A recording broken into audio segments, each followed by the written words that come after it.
Tengan todos muy buen día. Mi nombre es Ginela Yulimi Castillo Mundaca, soy estudiante del Colegio de Alto Rendimiento COAL en Villarrica, Perú, y en esta oportunidad, junto a mi asesor Denis Méndez, docente del área de Biología, estoy presentando el proyecto denominado Efecto del uso de los residuos de caña de azúcar, bagazo seco y ceniza de bagazo en el crecimiento longitudinal del tallo del sea maíz al final de 30 días post-germinación. Esto con el objetivo de verificar la efectividad de los residuos de caña de azúcar en el crecimiento del sea maíz. A continuación tenemos el diagrama de la problemática. Lambayeque es una región totalmente agrícola y uno de sus principales sembríos es el de la caña de azúcar. Este cultivo genera grandes ingresos anuales a los agricultores de la región. Además, esta planta tiene interés científico mundial debido a que sus restos, bagazo seco y ceniza de bagazo, son utilizados como abono debido a su gran contenido de nitrógeno, fósforo y potasio, así como la producción de nutrientes en las plantas. Sin embargo, durante la cosecha de la caña de azúcar se generan grandes cantidades de bagazo seco, el cual, al no tener en dónde ser desechado, es quemado por los agricultores, generando residuos contaminantes para el medio ambiente.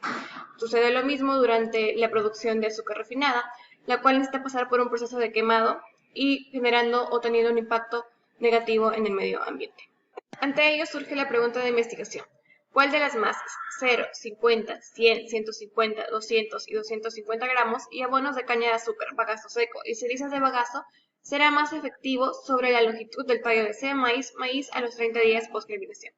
La hipótesis es, el abono de mayor influencia será el bagazo seco de caña de azúcar. Asimismo, las masas mayores, 200 y 250 gramos, tendrán mayor influencia sobre la longitud del tallo de sea maíz a los 30 días post-germinación.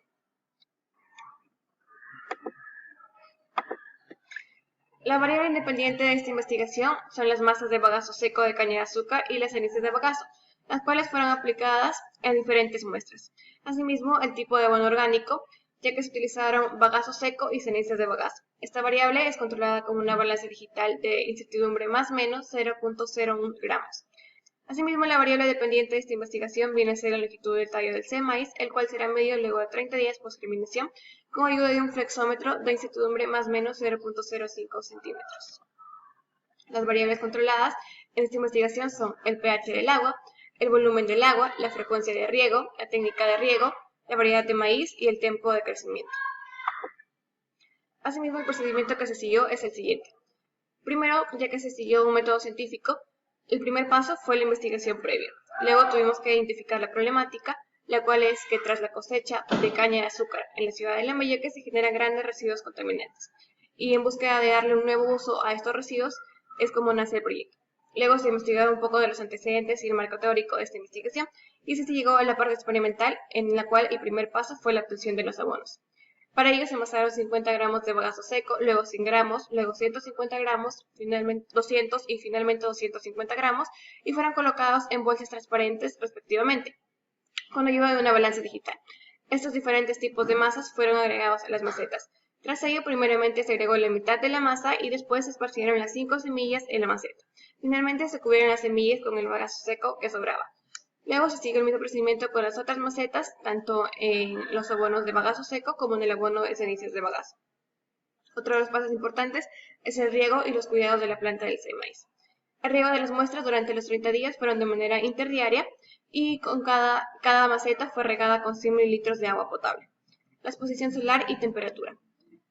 Todas las muestras fueron expuestas a una luz solar en periodos de 8 a 10 horas, con temperaturas de 19 a 21 grados centígrados en la mañana, de 20 a 23 grados centígrados en la tarde y de 18 a 20 grados centígrados durante la noche.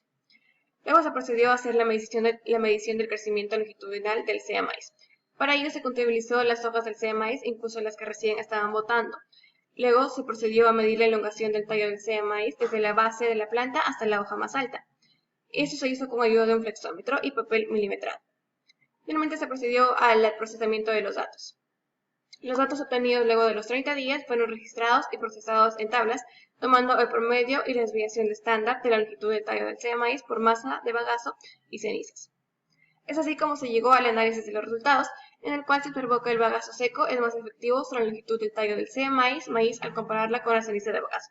Finalmente se llegaron a las conclusiones, las cuales van a ser explicadas con más profundidad en las siguientes diapositivas, con los resultados que fueron los siguientes. En la primera se tiene una tabla que indica el promedio de longitud del tallo del sea maíz por masa de bagazo y cenizas. Esta tabla muestra que la mayor parte de masas de bagazo seco poseen mayor dispersión, puesto que para 50 y 150 gramos la desviación estándar e intervalo de confianza fueron mayores. Por otro lado, la masa de las cenizas con mayor dispersión es la de 200 gramos. En la siguiente tenemos un gráfico del promedio de longitud del tallo del sea maíz por masas de bagazo seco y cenizas de bagazo. En la gráfica se observa que para ambos abonos existe mayor crecimiento de tallo al aumentar las masas. Sin embargo, el bagazo seco presenta mayores medidas por el tamaño de las barras. Asimismo, existe mayor diferencia significativa entre los datos en función a la masa de ceniza con respecto a la masa que tiene el bagazo seco. Asimismo, se necesitaron hacer pruebas estadísticas como la ANOVA y la Tukey para verificar los datos, con la cual se rechazó la hipótesis nula.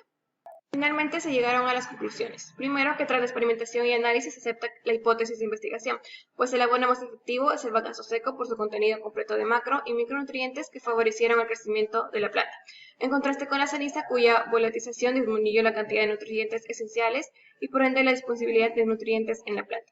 Asimismo, tras la comparación y análisis estadístico, se comprueba que el contenido de macronutrientes como fósforo, potasio y nitrógeno en el bagazo y las cenizas y micronutrientes como la lignina y la celulosa es superior al contenido en las masas inferiores. Finalmente, puede utilizarse el bagazo seco para obtener alimentos como el maíz con mayores parámetros de crecimiento como la longitud del tallo.